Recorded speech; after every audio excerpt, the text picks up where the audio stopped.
Hi everyone, we're out in Charleston this morning. We're about to go take a carriage ride to take a tour of the town.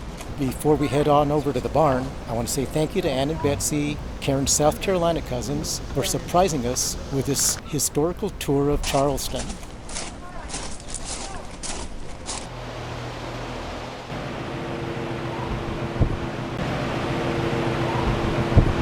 Ah, look at that.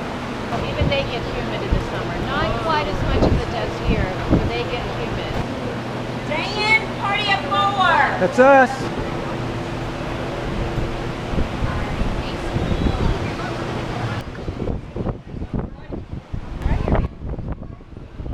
You want to sit on the edge, honey? Sure. So you can bossy. Yeah.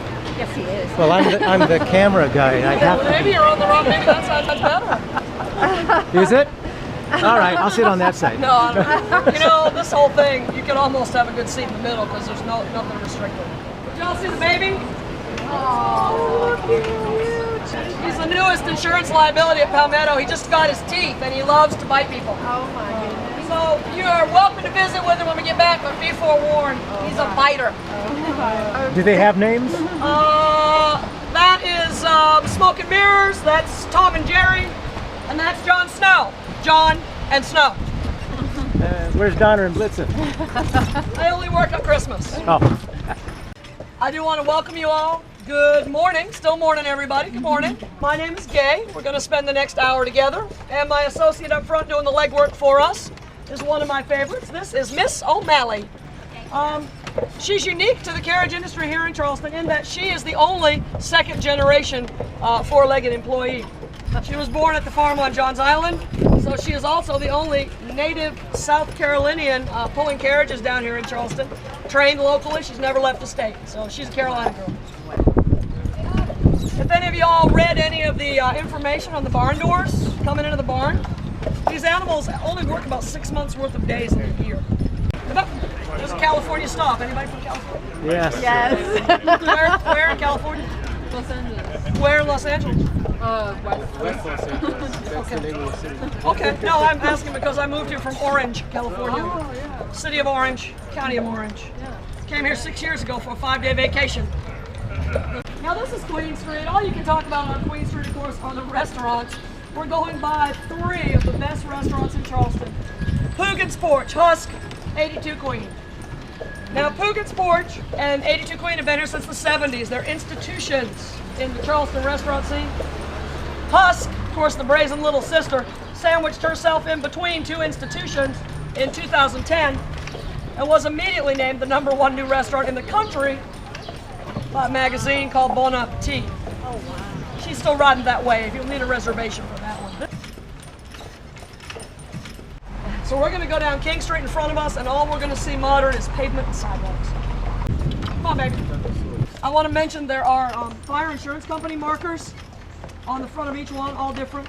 I want you to be peeking as we're driving along today. Look in the back. There's a carriage shed back there. You'll see some beautiful shady walkways leading back to the back of these places. These were built on land owned by the French Huguenot Church. The parishioners owned the houses. They paid a small lease on the church, a few dollars every year, and the church owned the property. They didn't care about dressing their brick up. They're beautiful. I've got no argument with those buildings. But as we look ahead of us, you ain't gonna see, well, you are gonna see more brick. It's just covered up. Every one of these buildings is brick and stucco. The city is laid out in narrow, deep lots because that's what they were familiar with over in Europe. Oftentimes over there, you paid your taxes based on how much street you took up, frontage tax, or crazy stuff like how many front windows you had in your house. They never taxed that way here, but it was a habit they were accustomed to. And now this allows us to have our private gardens way in the back, sheltered from the street by your house and your neighbor's houses. So ladies, that would be where you'd be expected to go if you wanted to lift up a skirt and catch a breeze on your ankle. We don't want to see any ankles out here. You washers, you see these washers all over the city? Yeah. The black washers, there's one, yeah, right here. This is the earthquake bolt and washer system, and that was employed here in 1886 after the earthquake. No end to the excitement in Charleston. 5 major fires in our history, 2 major wars, hurricane season every year, which we're in incidentally, and we're on the most active earthquake fault in the southeast still today, the Woodstock. Here's another cypress wood house. This one's a little bit newer than the first one we saw. This one's 1766. The information board will tell you stories about the house and the residents. They're all over the city. They're put up by preservation. As we go past, you notice the beautiful door does not go in the house. It goes up on the porch. Now this is a double house. 2 rooms to the street with a central hallway. A welcoming armed staircase is a sign of Southern hospitality, said to envelop you as you enter the house. Back in the day, if they had an event here in the evening, the gentlemen would be escorted up one side of the steps as they arrived, and the ladies up the other. Not to segregate. Keep in mind, gentlemen are not to see ladies' ankles. So you don't want them coming up the steps behind you, peeking up your hoop skirt. Blacksmith shop, carpentry shop, kitchen house, slave quarters. And here's the house that they took care of. Built by Miles Bruton in 1769. This was the house that was occupied by the British during the Revolution and by the Northern troops during the Civil War. It was built by a slave importer, and ironically, 53 years after it was built, the defensive features you see above the gates and fences and along the wall were installed to protect descendants of that slave importer from a slave uprising. People come to Charleston, they buy these beautiful properties, historically and architecturally unique and significant, and they bring them back to us. We love that. Even those that have been restored sometimes need a little touch-up. Here's your contrast to make life interesting. This house is 8 feet wide. It's not even square. It's built on the carriageway that leads to the house in the back, along with a metal roof. And from that we learned, never dare a rich guy to do something. Let's go this one. He thankfully had another carriageway leading out onto South Battery. It sold 3 years ago. $850,000. That is a 2-story trailer right there. But they do have great location. That's true. On the right, if you only remember one thing from our visit today, this is not Battery Park. We don't have a Battery Park. This is White Point Gardens on the South Battery. This 2 units with a carriageway in the middle used to be a tenement, a rental property. A wealthy family named Middleton bought it, tore the right side down, built themselves a fancy house. This is the wedding house, built here in the late 1880s as a wedding gift by George Williams to his daughter Martha. Here's $75,000 to build at that time. Now the groom's family's got to pony up. So he piled another $1 million on top of an intact fortune while the rest of the city lost everything. Easily able to build his daughter that beautiful wedding gift, 1888, and in 1875 he built himself this. The house that George built cost him then $250,000, and for that he got 24,000 square feet. This is still today the largest private residence in the city, and it's also a museum house. I love it when it's dark, looking in through there. So we've seen where George's 2 girls live in the houses he built from scratch. He had a son, George Jr. He didn't build him a fancy new house. I don't even think he liked him. He bought him this old used house across the street. Over here, finally, a stone building? Nope, there's the brick on the second floor. 3 stone buildings in the whole city. They're all public, no private homes. But this one doesn't have any beautiful iron like we've been seeing, because during the war, these wealthy, entitled folks refused to leave the city when the war broke out. It was still pretty comfortable here.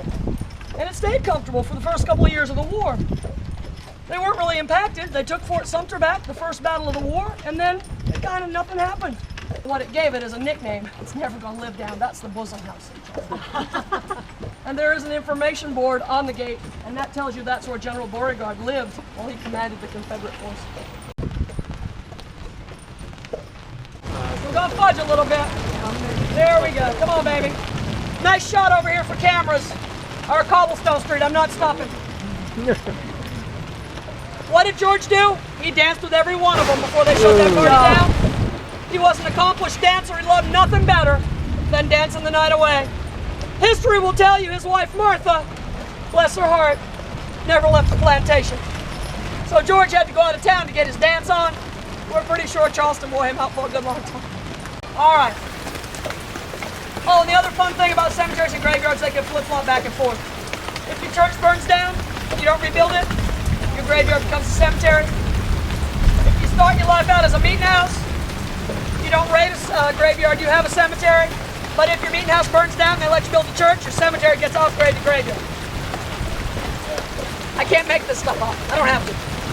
All right, we're almost there, y'all. Appreciate your patience. We're going to just get around the sheds and scoot y'all into the barn. Don't bother, get up. It's too late. I would warn y'all, If this rain continues, the city will flood. No joke. If your cars are parked down here anywhere near the market, I recommend you get them out of the market area, up into maybe a parking deck, or up near King Street. This is below sea level, and cars parked down here on the streets, if it rains, if it continues to rain, it will flood. Now y'all gotta figure out where you park. Well, the first indicator, you can see the street filling up here. If this were to go on for an hour, we're gonna have 18 inches of water in these streets, and the market's gonna be an island.